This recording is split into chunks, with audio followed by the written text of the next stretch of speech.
Good morning. Today we're going to talk about some serious topics. Like today, I'm asking you questions about your meaning, the thinking of your lives, and what you want to do with your lives. Speak loud, please. Speak loud. Okay.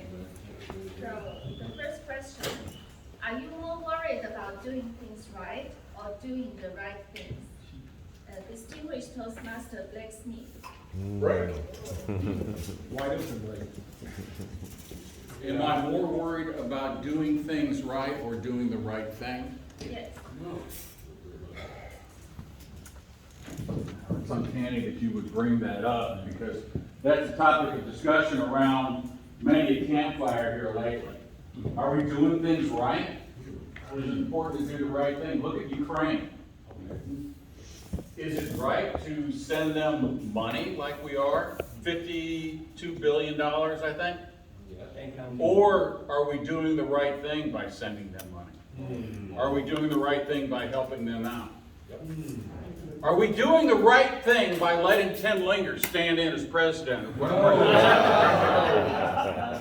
mean, is it right? No, it's not right. But it's the right thing, because the guy needs practice at it. He needs to get out there, he needs to get excited, he needs to feel worthy. And he is worthy. So I think it's the right thing to let him up there. Look at the guy, he's shined up, he's looking good, he's excited about this. Oh yeah, doing the right thing, that's what matters.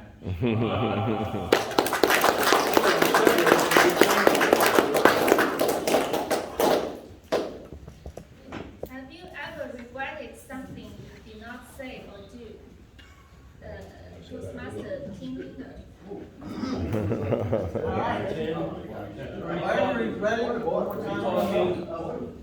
Regretted something you did not do or did not say. I have regretted something that I've done and not done. I mean, there's one time I voted Blake into presidency. No. Do I regret that? Sometimes. Do we all regret that? Probably most of us. Blake. See, Blake's ignoring me right now because he knows he's right. He knows I'm right. You are, you're always right. When's the last time I've been wrong? 1 minute ago. Hotel California. On a dark desert. Oh, no. Cool winds in my hair. Thank you, Toastmaster.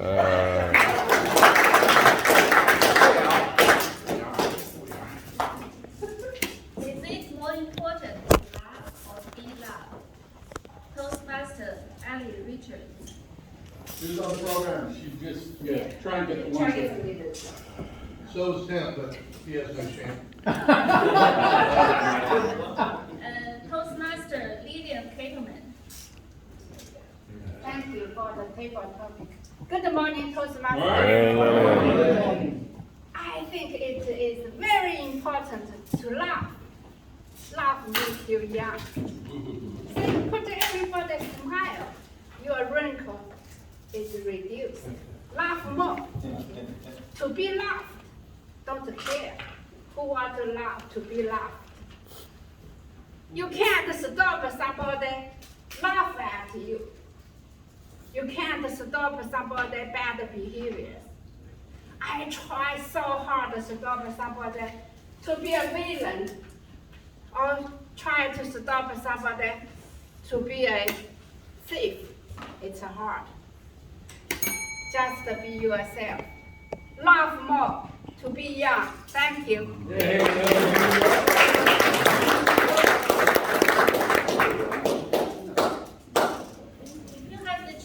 Go back in time and change one thing, what would you do? Toastmaster Linda Miller. No. Come on, Linda. I'm sorry, what was your question? So, if you had the chance to go back in time, what would you do? Oh, wow. Wow. Yes, that is an uncanny question.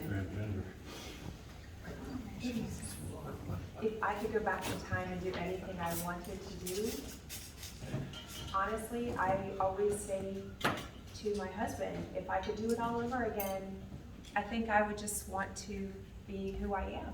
Single. And but I'm not single, I'm married.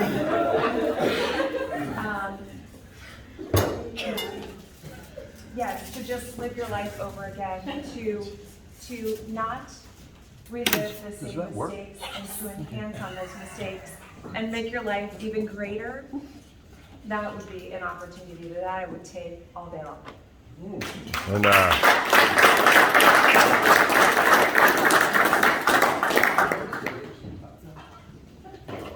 Do you own your things or do your things own you? And Toastmaster Team repeat. Do my things own me or do I don't say that again, please? So, do you own your things or do your things own you? Less is more. I found that out over the years. When I made my last move, I gave everything to the Salvation Army of the veterans, because you realize you just don't use stuff. Matter of fact, if you have too much stuff, you got more responsibility, you're losing freedom. It's taking your freedom away. Think about that. A lot of stuff like this. I've got a younger brother who's worth millions of dollars, but all he talks about is his stuff. And I said, well, who did you help lately? And he can't answer the question because he's into his stuff so bad, you know. It's incredible. So don't let your stuff own you. It's possession. You know, the most valuable thing you can give people is not money, it's time.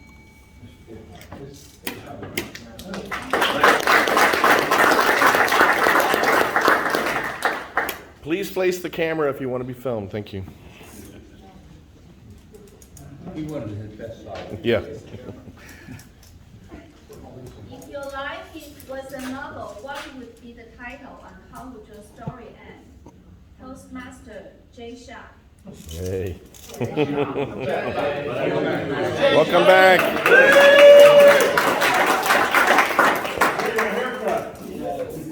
Good morning, everybody. Morning. Can you repeat the question? So if your life was a novel, what would be the title and how would your story end? If my life was A novel. A book. if my life was a novel, what would the title be and what would the ending be? I think the title would be my name. It would be Jay Shaw. And it would have progressed exactly as it's progressed so far. Uncanny as it may seem, because there's been good things that have happened to me and bad things that have happened to me. I wish the bad things didn't happen, and I'm happy for the good things, but they all turned me into, as Jeff Rufinot said many years ago, the sum total of my experiences. How will it end? I don't know.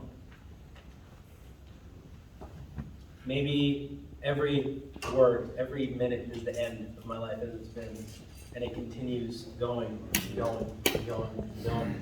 And if I learn anything in India, maybe after this physical life ends, it'll just keep going on and on and on, and I'll never know when it ends. Uncanny.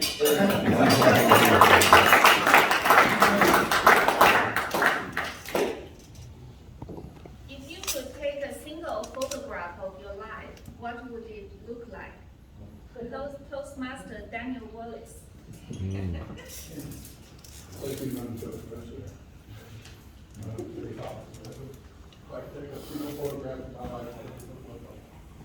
It would look like I had just become an environmentalist. And I feel for the poor sardines, I do. So I want to put together a whole new company and release the sardines back out into the wild. And the company I'm going to create, and get government grants for it, would be an uncannery. Okay. Thank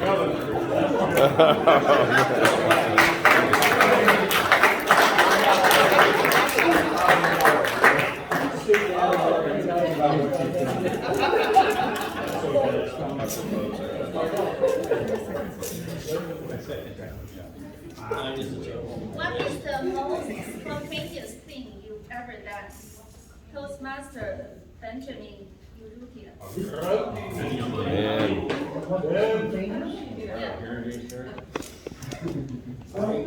Sometimes you have to go against the current. For example, being here is not spontaneous at all.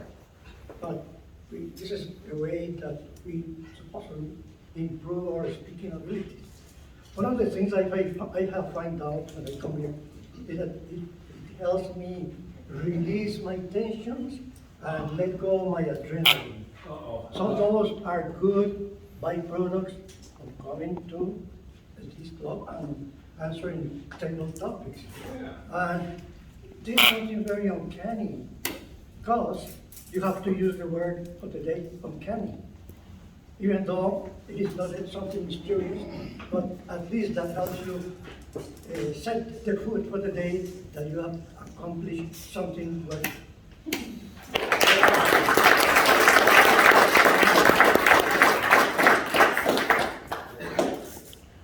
What white lies do you often tell? Toastmaster Paula Sorino. Good morning. Good morning. Good morning. What white lies do I tell? I think we're in that constant state of maybe when we interact with people, we're always trying to, be polite, and sometimes that comes off as lies. So, yeah, you look great today.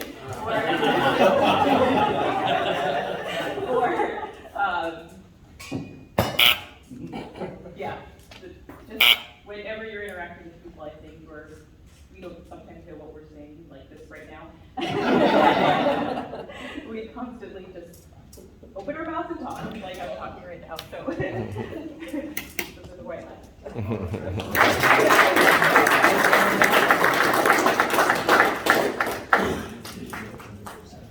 When you meet someone for the very first time, what do you want them to think about you? Toastmaster Jeff Jeffrey. First of all, I want to start by saying that last table topic was amazing. Probably the best all day, and everybody looks wonderful. We get that out of the way. What do I want people to remember about me? What do I want people to think about me? I don't know. I will tell you, I'm such an introvert. When I meet someone, the second after I'm told what their name is, whether someone's introducing me to them or they're introducing themselves, I've already blanked on their name. So instead of averting responsibility, putting it on them, what I want them to remember, I want to remember names. And what I realize, if I'm being honest, generally I don't care, because I don't like people that much. So it comes down to, you mean I've never met you before, and I don't think this is uncanny. I think a lot of people, if we don't tell white lies, if we're honest, a lot of people are like me. I don't care enough to remember your name. That's why, when I joined Toastmasters, I realized I can't get anybody's names. And they say everybody's name throughout every meeting. And someone told me, get on the back table, because then you'll have a reason to learn people's names. So, but this stuff about not liking people, that doesn't apply to Toastmasters. I love all the Toastmasters.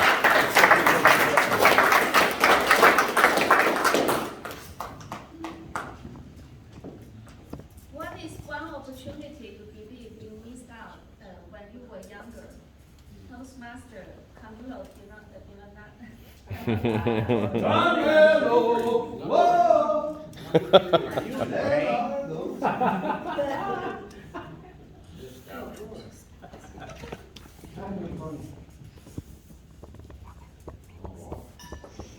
One thing I missed out on when I was younger, Yeah.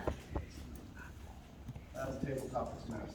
The thing I missed out on when I was younger was hiring an attorney and officially changing my first name to something like John or Tim. No, Tim in it. Or Jay. Come on. Carmelo. That's awesome. So it's not as bad as Cornelius, but everybody say it together. Carmelo. Carmelo. My last name is all screwed up too. Baylardo. And then they added a third. They couldn't give me a normal middle name like Joseph or Anthony. What is it? What is your parents? Legally, I should have changed my name when I was younger. No, because I can't.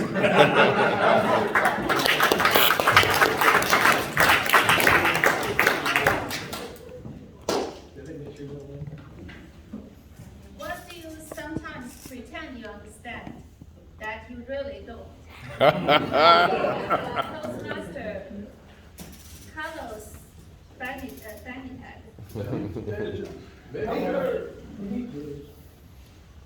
What is something that I don't understand and I'm pretending to understand? Something Yeah. very uncanny question. I like Carmelo's style. Came here and talked about his name because it was mispronounced. And he did the Jedi trick on him, on Jardine. What I'm thinking about, I'm thinking about that we come here and we're all dressed up professionally. Yet sometimes I'm just seeing these antisocial behaviors, people barking out when people are talking up here so rude. I'm very annoyed at that because I know we're better than that. And we respect the speaker when they're up here. So I'd like to put that out there. This past week has been a wonderful week. Every day I look forward to just getting up and being with everybody to learn uncanny things and have fun, joke, but be a professional and learn. And that's what we're all about. Thank you.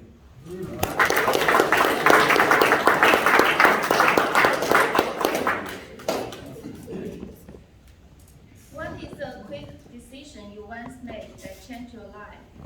Toastmaster Cousin Schaefer.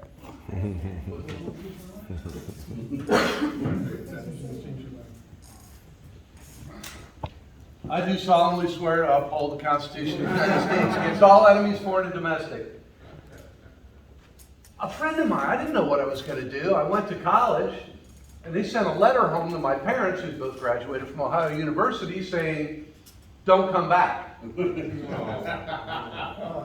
They fixed it because both of my kids got a similar letter that said, "Don't come back unless you have money." I didn't get that opportunity. And I had a buddy of mine who joined the Air Force. And I thought, yeah, what's the worst could happen? And so I joined the Air Force. Split decision, turned out to be the best thing I ever did. Unlike the general in the YouTube video, I don't make my bed every day. I don't really shine my Air Force, right? It was a good alternative to real military service. We slept more before 9 a.m. than the Army did all day. And so it's these little split-second decisions you make when you're a kid that change your life, and in my case, for the better. All right.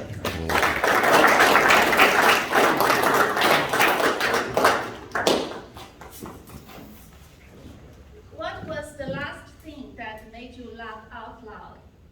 Toastmaster Tim Taylor. I'm on the schedule. Yeah, we don't have any. I'm speaker number 4. Team player. Kim Blaine. Kim Blaine. Team player. The last thing that made me laugh out loud was when someone tried to pronounce my name.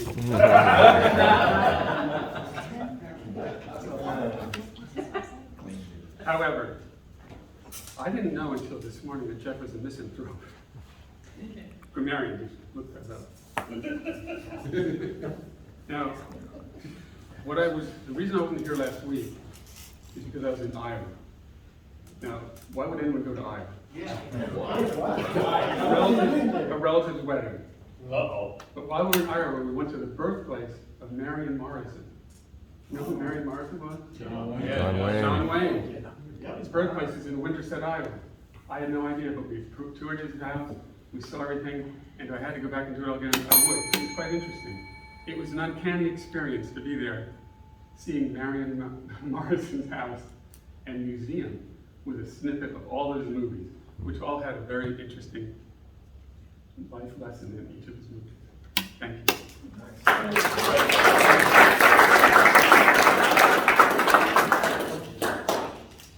Nope. I guess you John?